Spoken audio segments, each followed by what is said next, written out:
C'est l'évangélisation. Donc, parmi les missions dans lesquelles le robot doit accomplir, le robot doit aussi évangéliser. Donc, une partie des fonds doit être affectée dans l'évangélisation. C'est ça l'entité à but non lucratif.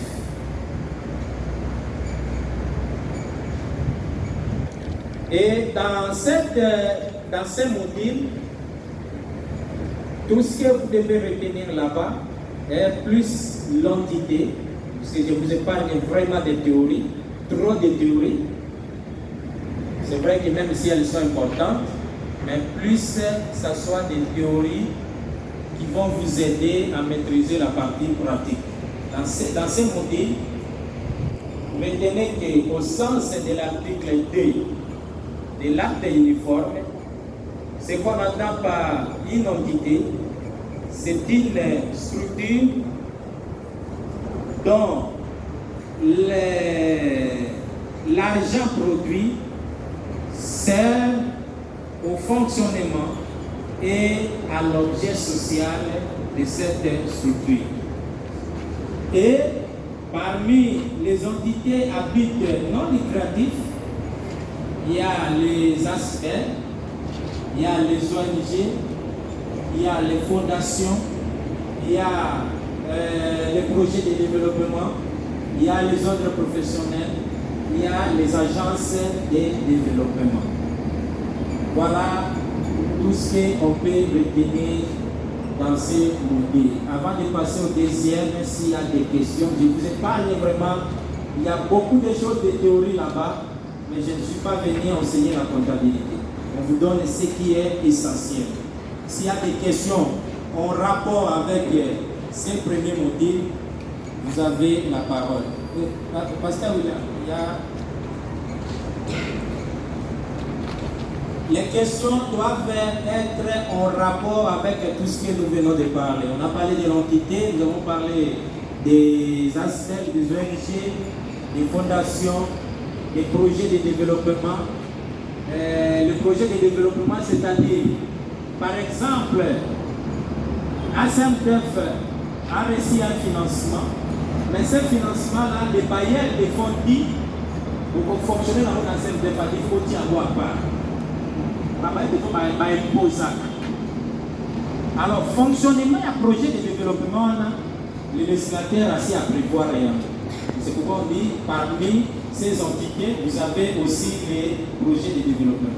Oui, monsieur, merci pour la parole. Vous avez dit qu'une entité sans but lucratif, c'est une entité qui est publiquement lucrative. C'est que l'argent de l'entreprise que l'Église a encaissé, savoir que c'est vraiment servi l'Église en fonctionnement. Maintenant, ma question est de savoir, est-ce qu'il y a un régime fiscal qui est soumis aux aspects tels que les cas des églises?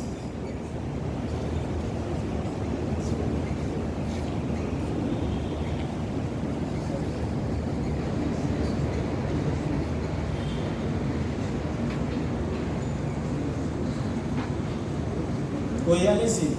Oui, je vais dire que non. Moi, c'est M. Signon, je viens de l'église, la ville d'Abermac, parce qu'elle n'est pas l'engagement. Je vais dire ceci, vous pouvez évoquer la notion sur les aspects. Les églises font partie des aspects.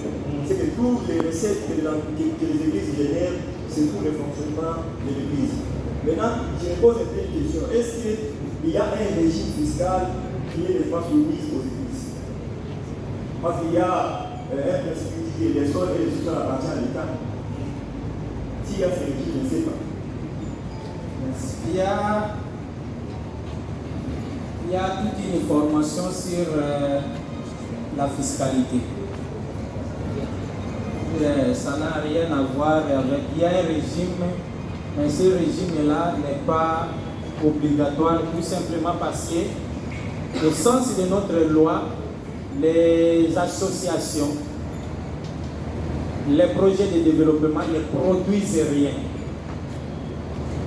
Ne visent même pas. C'est comme ça que quand vous commencez à à faire certaines activités, vous avez affaire avec le Fils.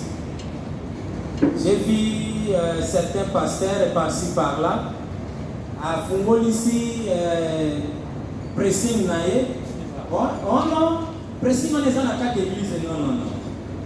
On a obimi na objet, il y a de l'eau pour ça. Objet nayo, il y a l'église, il y a évangélisation. Alors, la évangélisation, n'a pas de modalité, même au sens de la présente loi. Ils ont écrit là-bas, il y a les dîmes. Et ils disent là-bas que les dîmes, c'est l'argent qui sont réservés exclusivement aux sacrificateurs. Ça, c'est la loi ici. Mais à la fin, là-bas, ils disent que les statuts de chaque entité déterminent la destination de cet argent. Et c'est de là où vous allez maintenant revenir que non, par rapport au message, il y a ça, parce que le législateur a ouvert une brèche. Alors, concernant les régimes, oui, mais dans le sens de la loi, il y a des calculs qui se font, il y a des choses qui se font, donc ici, il y a toute une information par rapport à ça. Et d'ailleurs, même nous-mêmes ici, ce qu'on va faire, c'est ça. Et d'ailleurs, et puis, lorsqu'on va présenter ces états financiers, normalement, les résultats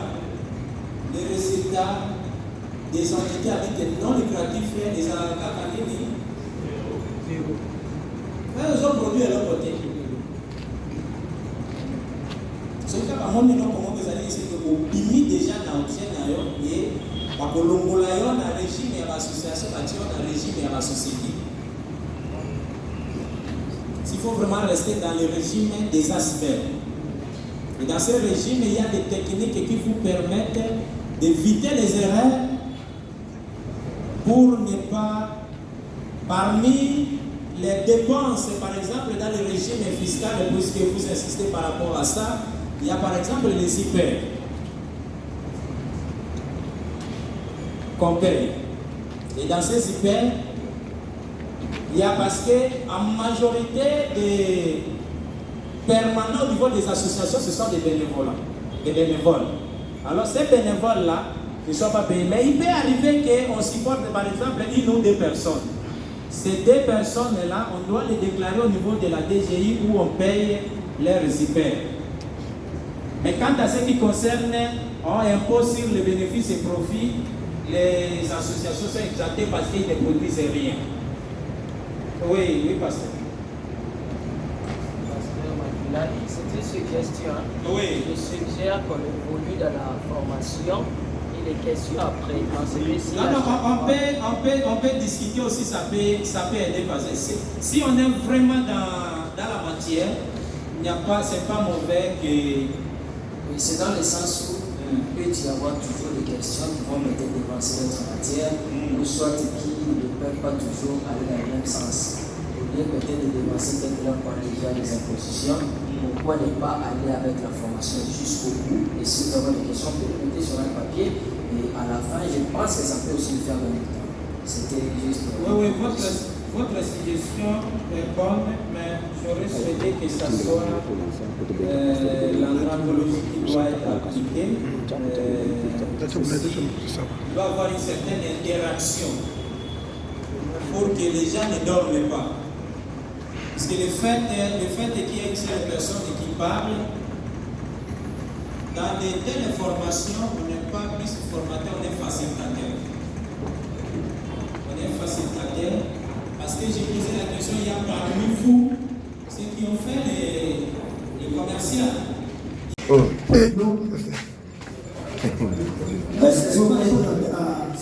peux faire un bien chrétien. Nous annonçons l'entrée du premier administrateur, comme ça vous allez continuer. On peut mettre debout, vous le recevez avec acclamation.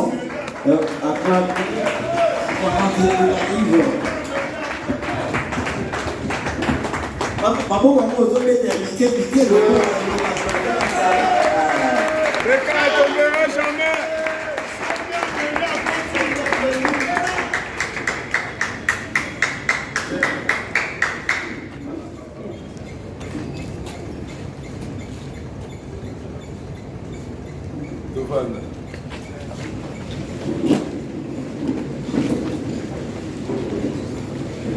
Merci beaucoup. Que le Seigneur vous bénisse. Amen. À ce prière, la pasteur va répondre vraiment favorablement. Et la 13 c'est pour tout ça, on a tout ça. Diable a organisé. Un certain de Dieu va avoir un souhait. Aïe, on va avoir tout ça. Pour moi, il a plus de vous. Et avant d'arriver vraiment, ma pasteur vous a affiché là. Pour l'autre, il y a vous ne pas l'église à voter, là, là, mais là-bas, on va toujours aux pasteur, oui, j'étais étonné.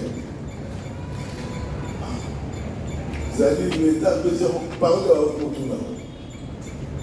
Garder à vos biens. Et ça, très important. Sur la mission militaire à M. D. Je dis vraiment, vous méditez à vos lois et santé. Pour aider aux gens à venir à comptabilité de l'église, qui vient ça. Pour ceux qui sont à côté, papa n'a pas d'ailleurs. L'État, ceux qui ont se rapporter à chaque fois par défaut. Par défaut, au foot. Le Robin a passé à Carlos. Tout ça, les temps de la cour, tout ça ensemble. C'est la mission, Robin. C'est la mission, mais ça rapport dans l'église, mais ça rapport. Parce que autour de la gueule, on a là où il y a des gens qui ont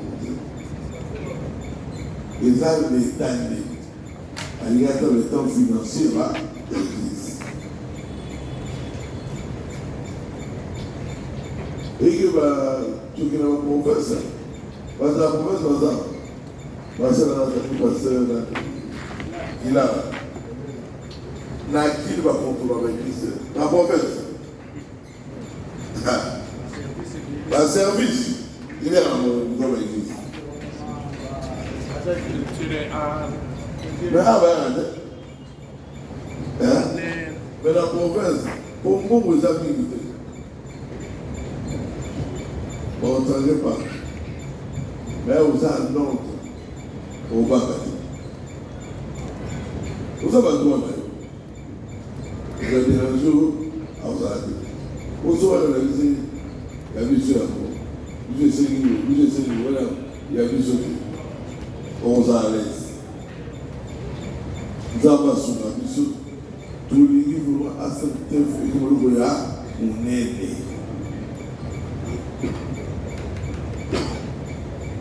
Les c'est Chaloué on a besoin vraiment 10 26, 27, toutes les endroits par la mission, par l'école de mission. Pas aux explications à mission. Il y a une école là-bas, on a une école de continue. Mais, on est dans la souveraineté. Avec la souveraineté, on a on a fait la édifiée. L'école de la pas la table de l'école de la mission. Mais à l'école de message. On fait un message. Et on va faire ce moment. Et vous avez vu l'église d'Abino. Les enfants de Lazare, parce qu'il y a voté à l'eau, il faut c'est mon rôle. C'est mon rôle. Sauf celle qui sait que c'est mon rôle. Contraire, on fait le choix comme ça. Et vous voyez le match. Et comment on va nous dire là-bas, nous sommes charges? Non. Si on va traiter là, c'est nous. Il y a des choses. La message de vérité, là. Et si la vérité est une victoire, Isaïe. Nous avons pas pour la Bible, nous avons le Zate, passé à Boire. C'est au Salatou, ça vaut la peine pour la carte. Attendez comme on a. Il va y avoir 4 dans 5. C'est au Salatou. Et là, nous allons pour ficher ça. Mais vous le battez au bout de ça. Pour que vous ça passe. Battez là. Oui. Tout le monde va quitter le ministère pour se battre dans la tête avec une mission. Et on voit ça là. Il faut s'enregistrer à voir. Pour ceux qui ont envoyé ça n'a pas beaucoup. Si vous voyez ça avec l'église Moussous, pour qu'il ne passe pas l'autre à votre papier, pour qu'il ne puisse pas voter. Tout le monde est 100 personnes. Il va vous avoir un papier, va faire un boulot mort. Va faire le fichier à cette fois, pour la mouture mort, pour l'inglater. Et c'est tout ça. Pour l'inglater, on a 100 personnes, on s'en va voir la fichier à la mission. Ils ont des autorités, chaque confession, ils ont affiché là. Ça veut dire à certains moments, il y a M. Zaboulé, Pasteur Carlos, Lani, Pasteur Mouli Bazali, Pasteur Somada, et là, il y a posé un cadre à mon lieu. Ils ont très important. Et nous, on a la télé, madame. On peut s'être la carte, c'est bien. Mais pour nous, on peut s'être sous la carte. Quand nous, tout la bateau, on va s'en raconter là. Pourquoi ça est là? Si on a mis le ministère là, on va sur la carte, nous tout là. Voilà, voilà. C'est un peu pour le guide des gens de Zala. Pour nous sommes à part de l'église, pas son cas. Tous à la paix en ordre. Ce qu'on a raconté à Kaboukuna, dans le père a passé. Oui. Nous avons mon frère, mon père, nous avons passé. L'église était à solo. Avec des à Haute-Joie. Voilà.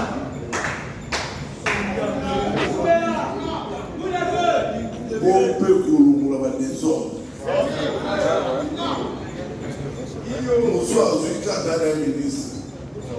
À nous compliquer à passer un pas. Soyez posés à nous dans le cadre pour dire qu'on peut être des abattus. Des abattus. Il faut dans l'église, il y a eu mon corps. Il faut dans l'église, il y a eu mon côté. Vous autres travaillez à la collège. Vous autres travaillez à passer à la collège, aux autres quatre. Bazawa. Oui. Alors, on peut dire à son frère. Tu vois le message. Tous à la fin de scène. Sur le cas, il faut dans l'église. Il y a eu mon corps. Non, je me suis dit que moi, seulement je suis dit que moi, la temps passé, il a passé avec la gâchette de l'esprit. Tu reçois un problème. Voilà le qui t'en a. Oui. Tu vas quand tu sois là, tu vas voir. Tu vas avec qui c'est toi. Ah, tu vas voir ça avec qui c'est où tu vas voir. Pour avoir dit comment l'église est à adresse soit les très libérales. Vous pensez qu'il y a aux autres.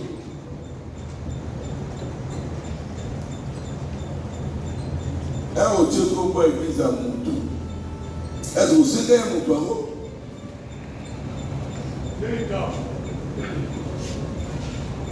Un autre plus fiché, ça a passé l'église. Et c'est l'église. Ou bien vous avez passé associé. Les gens du même, parce que vous êtes là, carte. C'est pas ça? Un bébé sur carte. Yopé est passé dans le même sur carte. Toligi ordre ça. pardon vraiment. Hein? Il va au ça. Là, on va prendre un monde macabre. Bah, tu vas bâtir l'église pour l'église, on va passer à Bouddha. Bah oui, oui.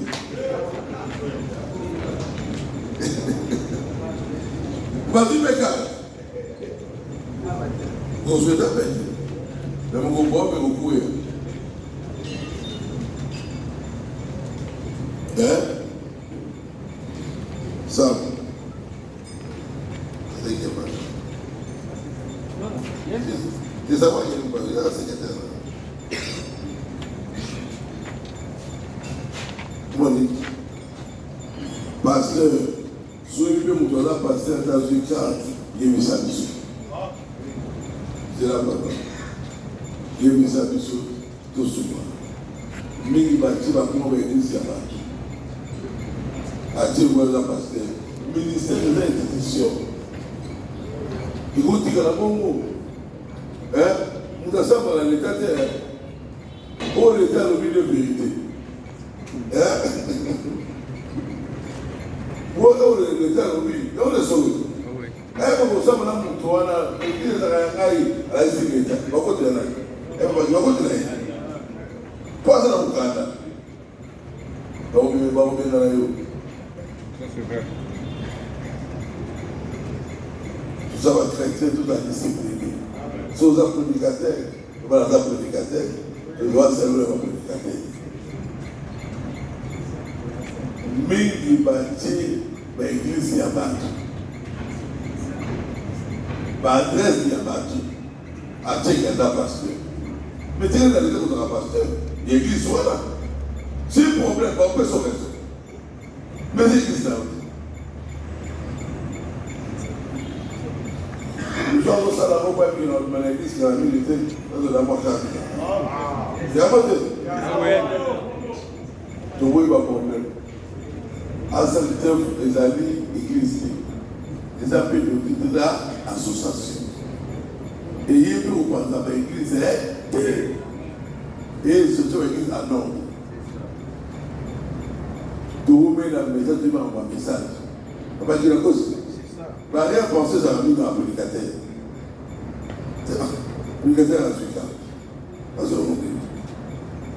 À ce moment-là, elle est à mon année, elle a fiché là. Moi, je sais qu'ils ont allé. Au pays, parce que vous venez dans mon monde. Bah, il y a crêpé, monsieur. Oui, dans la dernière magie. Là-bas, tout ça, c'est lui. Elle écoute dans l'État. Il était fiché à l'État. Vous avez fiché à l'État. Par mon ami Soro, c'est lui. Avec la montre à Balamola de là. On va attendre la montre de la bientôt. Donc, il a fiché, parce qu'il est. Pour ficher, attention, attends, il a encore appelé sur mon nom qui est. On s'en sert de nous pour la terre, parce que quand il y a une église, t'es pas tout, t'as des autres qui ont bagné. Hein? T'as 100 jours qui sont là-bas. Ça va fidèle, tout ça. Un prédicateur, on doit la série. L'État de mon arrêt peut interpréter la problème. Comment l'État de la télévision, vous avez un problème. Papa dans l'âne, maman dans l'âne. On t'a pas gagné. Où est-ce que la mort? C'est un gars de prison, 10 ans de prison. Motamawal, le Motamawal, c'est un bon livre. Tous les livres vraiment, ils sont là-bas. Pour nous, on a été au ministère de Gozouakat. On va bien gagner ce que vous voyez, alors, il va ouvrir la sang. Vous voyez le sang dans la maman. Pour l'État, vous faites un fichier pour reprendre votre. Tu sais, on ne peut pas retrouver ça là. Pour être où ça vous fait? Déjà, vous filez. Oui. Mais 4, vous avez bien. Voilà comment vous dites. Vous êtes bien là. On doit faire ça de mon enfant. Non, l'enfant. Mais donc, il ne peut pas être des ordres. Oui, et puis il doit ensemble, ils sont ensemble, ça. C'est son cas. Voilà, on va faire tout le mais il y a le jeu du blanc. Je l'ai vu vraiment sérieux là. Mais tout ça, il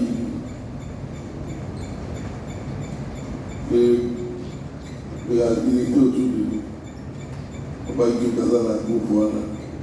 Tout ça, mais quand ça te fait Amen. On ne verra jamais. Vraiment, tout ça, l'amour. L'église a vu ça dans la activité. Et bien dans la paix, tout le monde a vu sur l'eau.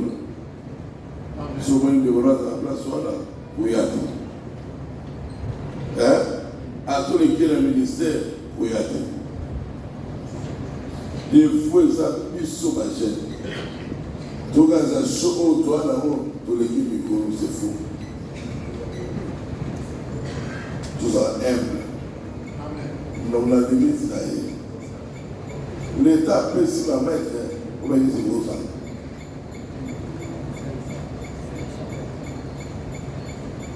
Mais donc c'est rendu, un peu souvent plutôt en soi.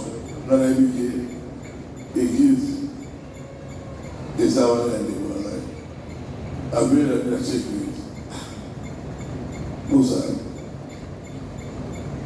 c'est pas un terme. Attends, 15 avril, ça va. Après 20 avril, ça va. Mais il y a venu la venue. Tout le monde est pour l'église. Tout le monde est tout ça, il dit. Bah, on va dire c'est qu'à l'église, on met dans mon livre, Amen. À tout le monde est pour les appliquer dans mon livre. Amen. Là, ça n'a pas. Non. L'amour, non, ça a accepté, tout ça là. Tout est émotion. Mon amour, tout d'abord, pas pour aller par rapport à travail. C'est pour ça que mon matin, vous avez un peu de jour à dire. Que Dieu vous bénisse.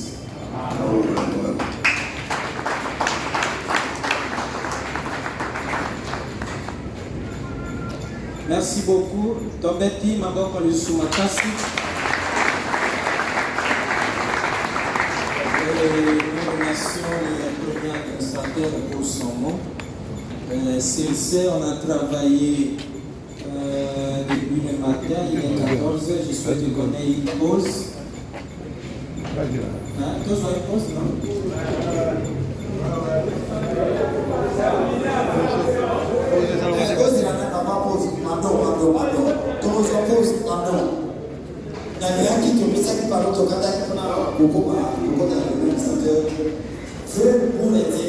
C'est très important.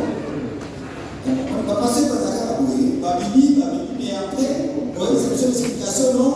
Il doit y avoir l'explication, mais je vous prie, il y a une pause, c'est très important. C'est très important quand on pose ça la montagne. Et puis on a les gens pour ça, pour déjà avoir ajouté le ciel. Mais il faut pas expliquer. Pourquoi je le dis? C'est quand on lit pour la vie, en tant que spectateur, on a comprendre le mieux qui gagne. Pour la jeune seconde, dans la société, dans la société, c'est comme ça que c'est la première.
Deli.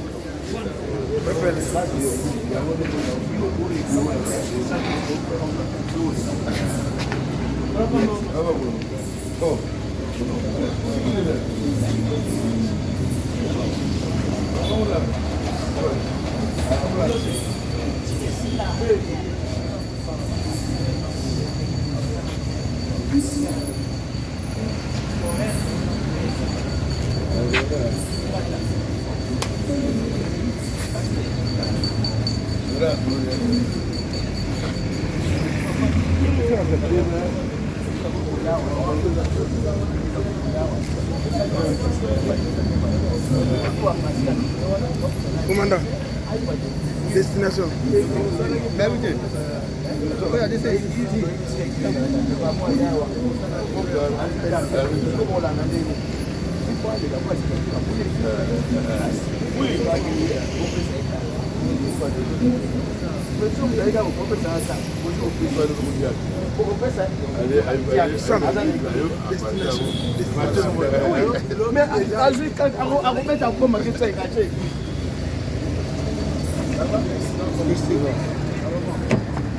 Parce que là, on a pas. Là, on a pas.